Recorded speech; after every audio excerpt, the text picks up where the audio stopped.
Goeiemôre, baie welkom by ons reeks oor die 7 briewe aan die gemeente in Efese. Ons staan vandag stil by die 4de brief, die brief aan Thyatira. En te midde van die COVID-pandemie, wat ons in die kerk by mekaar kom nie, is dit dan 'n voorreg dat ons so met mekaar kan kommunikeer en dat ons ook nog die woord kan verkondig. Net voordat ons begin, kom ons raak stil voor die Here. Here, baie dankie dat ons vanmôre kan stil word voor U, dat ons tot U kan bid, dat ons ook net vir U kan sê, dankie dat ons U woord kan lees, en al kan ons nie in die kerk by mekaar kom nie, kan ons steeds U woord hoor, en kan ons nog as gesinne en as individue na U woord luister, en ons bid dat U ook vandag met ons sal praat deur U woord en U gees, in Jesus naam, amen. Wanneer ons as predikante 'n erediens hou, wanneer ons preek, moet daar altyd 'n paar ouderlinge teenwoordig wees om toe te sien dat die woord suiwer verkondig word. Maar in hierdie gemeente in Thyatira moes hierdie ouderlinge bietjie nalatig gewees het, want hier's 'n paar dinge verkondig wat vir Jesus ewig ontstel het. En ons lees daarvan in die brief aan Thyatira. Kom ons lees uit Openbaring 2, vanaf vers 18 tot 29. Skrywe aan die leraar van die gemeente in Thyatira. So sê die Seun van God, wie se oë soos vuurvlam en wie se voete soos geelkoper is. Ek weet alles wat julle doen. Ek ken julle liefde, geloof, diensvaardigheid en volharding. En ek weet dat julle nou ook meer doen as tevore. Maar ek het dit teen julle dat julle die vrou Isebel laat begaan. Sy doen haar as profetes voor en leer en verlei my dienaars om onsedelikheid te bedrywe en afgodsoffervleis te eet. Ek het haar kaas gegee om haar te bekeer, maar sy wil haar nie van haar onsedelikheid bekeer nie. Kyk, ek gee haar aan 'n siekbed oor, en die mense wat met haar oorspel gepleeg het, aan swaar lyding, as hulle nie van haar praktyke bekeer nie. Haar volgelinge sal ek deur 'n pestsiekte om die lewe bring, dan sal al die gemeentes weet dat dit ek is, die een wat die gedagtes en begeertes van die mens deurgrond. Ek sal elkeen van julle straf, volgens julle doen en late. Maar vir julle ander in Thyatira, wat nie hierdie leer aanhang, en nie die diep geheimenisse van die Satan, soos hulle dit noem, leer ken het nie, sê ek lê op julle geen ander verpligting nie. Hou net vas wat julle het, totdat ek kom. Aan elkeen wat die oorwinning behaal, en tot die einde toe volle om te doen wat ek wil hê, sal ek mag en gesag oor die nasies gee. Hy sal hulle met 'n ysterscepter regeer, hulle soos kleipotte stukkend slaan. Dieselfde mag en gesag het ek ook van my Vader gekry. Daarby sal ek vir elkeen wat die oorwinning behaal, die môrester gee. Elkeen wat kan hoor, moet luister na wat die Gees vir die gemeente sê. Thyatira was een van die kleiner stede in Klein-Asië, 'n werkerstad. Daar was heel wat ambagte, mense wat skrynwerk gedoen het, weefwerk gedoen het, pottebakkery en ook nog vele ander ambagte, maar hierdie mense het aan 'n gilde of 'n vakbond behoort. En as jy nie aan die vakbond behoort het nie, kon jy nie werk kry nie. Maar die vakbond het meer ingesluit as net jou werk. Dit het sommer jou sosiale lewe en jou godsdienstige lewe ook ingesluit. En as daar fees gevier word in die dorp, dan het hulle eer gebring aan die god van die dorp, Apollos. En Apollos het bekend gestaan as die seun van God. En dis juist daarom dat Jesus hom op so 'n kenmerkende manier hier self bekendstel as die seun van God, as die seun van die ware God. Hierdie seun wat sy oë soos vuurvlam en sy voete is soos geelkoper. Hierdie oë van Jesus sien alles, selfs die gedagtes van mense, hulle begeertes, hulle diep innerlike. En hy is iemand wat nie sonde of onheiligheid verdra nie. Hy regeer met 'n ysterscepter. Soos in die ander briewe is hier ook troos, waarskuwing en 'n belofte. Nou die troos is dat Jesus presies weet wat hierdie mense doen. Hy prys hulle vir hulle liefde, vir hulle sterk geloof, dat hulle altyd bereid is om mekaar te help en dat hulle vasbyt, dat hulle moed hou, dat hulle nie moed opgee nie. Maar dan waarsku hy hulle, hy sê ek het een ding teen julle. Hierdie vrou Isebel wat julle toelaat om mense te verlei.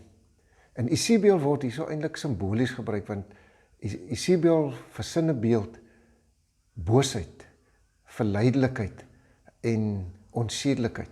In Konings lees ons van Isebel. Isebel was die vrou van Agab gewees, en ons lees dat toe Nabot nie sy wingerd aan Agab wil verkoop nie, het sy hom op 'n slinkse manier laat doodmaak, sodat Agab sy wingerd kon kry.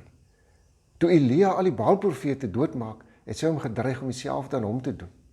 En hierdie Isebel word eintlik gesien as onsedelikheid. Dis hoekom Jesus dit so gebruik. En baie keer met die heidense feeste was daar ook onsedelikheid gewees. Hierdie ander leerstelling of die lering of verleideliking van Isebel het van die gelowiges van Thyatira onder die indruk gekom dat onsedelikheid nou nie so 'n groot sonde is nie. En die lering van die geheimenisse van die Satan was blykbaar dat 'n mens eers die sonde moet beleef voordat jy daaroor kan triomfeer. En dan was dit vermeng met Griekse denke waar mense gedink het jou liggaam en jou siel is twee aparte entiteite, dit het niks met mekaar te doen nie. En daarom kan jy maar glo in Jesus, dit maak nie saak wat jy met jou liggaam doen nie. En hierdie leer was totaal en al onaanvaarbaar vir Jesus, want die kerk op aarde is die verteenwoordigers van God, en God is heilig, daarom moet sy kerk ook heilig wees. Daarom moet die kerk ook breek met heidense en sondige praktyke. Ons lees in 1 Korintiërs 6 vers 18 tot 20 die volgende. Julle moet niks met seksuele losbandigheid te doen hê nie. Elke ander sonde wat 'n mens doen, vind buite sy liggaam plaas. Maar iemand wat seksueel losbandig lewe, vergryp hom aan sy eie liggaam. Of besef julle nie dat julle liggaam 'n tempel van die Heilige Gees is nie? Julle het die Heilige Gees wat in julle woon van God ontvang, en julle behoort nie aan julleself nie. Julle is gekoop en die prys is betaal. Julle moet God dus in julle liggaam verheerlik. Jesus waarsku hier vir die mense van Thyatira dat die wat gelowiges verlei en ander wat hierdie verleiding volg, dat hulle gestraf sal word. Dat hulle gestraf sal word met 'n pestsiekte, dat hy hulle gestraf hulle doen en late. Dit wil sê, hulle sal maar die gevolge moet dra vir hulle dade. Maar as ons vandag kyk, wat is die waarskuwing vir ons as gemeente?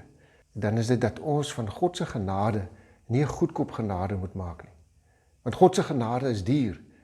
Hy het ons losgekoop met die bloed van Jesus Christus. En daarom behoort ons met liggaam en siel aan God. En kan ons nie net doen wat ons self wil doen nie. Kan ons nie maar net begin redeneer dat dit wat vir God onheilig en onaanvaarbaar is, eintlik nie so groot sonde is nie. Dit gebeur ons so maklik dat ons sê, almal maak mos so. Die mense daar waar ek werk, my vriende, hulle dink ook so. En dan begin ons dit vir onsself sê, later glo ons onsself, en later wil ons sommer ander ook oortuig, dat dit waarvan ons oortuig is, dat dit die regte manier is. As ek in Jesus Christus glo, behoort ek nie aan myself nie, maar ek behoort aan die Seun van God, en ek moet ook doen wat hy van my verwag, wat hy van my vra. Hy verwag ook van my dat ek sal luister na wat die Gees sê, na wat die Gees ook in sy woord sê, en dat ek ook daarvolgens sal lewe. Jesus sê vir die mense wat nie die verleidelike leer aanhang of gevolg het nie, hou net vas aan dit wat jy geleer het. Ons lees ook mos in 2 Timoteus 3 vanaf vers 14 tot 17, dat ons net moet vashou aan dit wat ons van kleins af geleer het. Ek gaan vir ons lees wat staan in 2 Timoteus 3, vers 14 tot 17. Maar jy bly by wat jy geleer het en wat jy vasglo. Jy weet tog wie jou leermeesters was, en jy ken van kleins af die Heilige Skrif. Dit kan jou die kennis bybring wat tot verlossing lei deur die geloof in Christus Jesus. Die hele Skrif is deur God geïnspireer en het groot waarde om in die waarheid te onderrig, dwaling te bestry, verkeerdhede reg te stel en 'n regte lewenswyse te kweek. Dan sluit hy die brief af met die belofte aan die mense wat getrou gebly het aan Jesus, gedoen het wat Jesus wil hê dat hulle moet doen. En hulle beloof hy dat hulle saam met hom sal regeer oor nasies, dat hy vir hulle die môrester sal gee. En die môrester hier verwys na Jesus. Nou, ironies genoeg, die môrester is eintlik op sy helligste wanneer dit die donkerste is, net voor dagbreek. En wanneer dit ook in hierdie wêreld die donkerste is, dan sal Jesus weer verskyn. En in Openbaring 3 vers 2 lees ons dat ons soos Jesus sal wees en dat ons by hom sal wees. Wat sê hierdie brief vir ons gemeente? Ons moet onthou, ons is in die wêreld, maar nie van die wêreld nie. Ons moet oppas dat ons nie verlei word, dat sonde nie meer sonde is nie. Maar ons moet vashou aan Jesus, in hom bly glo, luister wat sy Gees deur die woord vir ons sê, en daarvolgens lewe. Amen. Kom ons bid saam. Onse Vader wat in die hemel is, baie dankie dat ons vanmôre net weer opnuut kan besef, dat U ons losgekoop het met die bloed van Jesus Christus. Dat U vir ons so baie opgeoffer het. Dat U liefde vir ons so groot is. En dankie Jesus dat U die Seun van God is. Ons wil graag aan U gehoorsaam wees, ons wil doen wat U wil hê dat ons moet doen. En dankie dat ons kan uitsien om ook eendag saam met U in die hemel te wees. Wil U ook vir ons bewaar van verleiding, dat ons ander dinge sal glo as wat U woord ons leer. Maar ons wil graag luister na U Gees, waardeur U ook deur U woord met ons spreek. Maak ons gehoorsaam aan U Gees om te doen dit wat U wil hê ons moet doen en dat ons in U al die eer sal gee. En Here, ons kom bid ook sommer in hierdie COVID-pandemie tyd vir elkeen wat geraak word op watter manier ook al. Maar dankie dat ons kan weet, in en deur alles is U by ons. En daarom kan ons steeds juig en bly wees en kan ons vrede en vreugde in ons harte hê. Dankie dat ons aan U kan behoort. In Jesus naam. Amen. Ontvang die seën van die Here. Die Here sal julle seën en beskerm. Die Here sal tot julle redding verskyn en julle genadig wees. Die Here sal julle gebede verhoor en aan julle vrede gee. Amen.